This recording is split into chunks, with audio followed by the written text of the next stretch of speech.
Good morning Pilipinas! Kwentuhan tayo tungkol sa criminal code dito sa abroad na wala sa Pilipinas. So ganito yan guys, dito sa abroad, 12 to 17 years old. Pag nagkasala yung mga na ganito mga edad, nakasala sila, halimbawa pumatay, talagang in trouble sila sa criminal code, sa law, sa, dito sa government. Big in trouble sila. Pero hindi sila mailagay sa prison for the meantime. Pero meron silang general rules na dapat nilang susundin. Lagyan sila ng kamera sa paa nila at saka pwede silang maggalaw-galaw within the city lang kung saan sila nakatira, pero hindi sila pwedeng lumagpas to the another city. Kasi nga merong restriction para lang sa kanila yun eh. At least paparusahan sila, di ba? So, bawal silang lumipad with airplane, hindi sila lumagpas sa next city kasi malayo na yan. Pag gagawin nila yan, bibigyan sila ng warning number 1, warning number 2 ng police. Meron naka-record na sila sa computer. So yung record nila na criminal, dala-dala na yan hanggang tumatanda sila. Nakalagay na yan sa computer, yung mga pangalan nila guys, at saka yung mga offenses nila.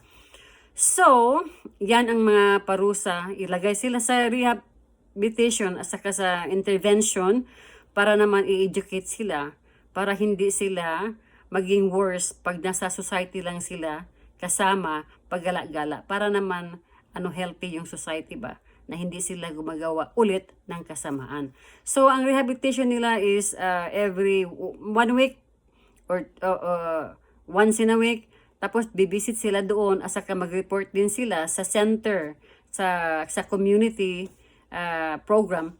Bibisit sila doon at tatanungin sila na kumusta naman ang kalagayan mo. Kailangan, o kung kasi monitoring naman siya, di ba? So, kailangan sumusunod siya sa general rules nila. So, maikikwento niya doon. Tapos, pag 18 naman, haharap sila sa korte, guys.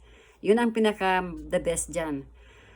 Merong minimum sentence to life imprisonment ang mangyari sa kanila kung napakalalim talaga yung kasalanan nila, tapos hindi pa sila sumusunod sa general rules noong nag-12-17 sila.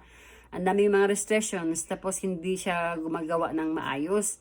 So, merong paparusa din sa kanya. Maging worse ang case niya pagdating niya sa 18 na edad. So, yun lang guys, ang dito, ang youth criminal justice sa abroad.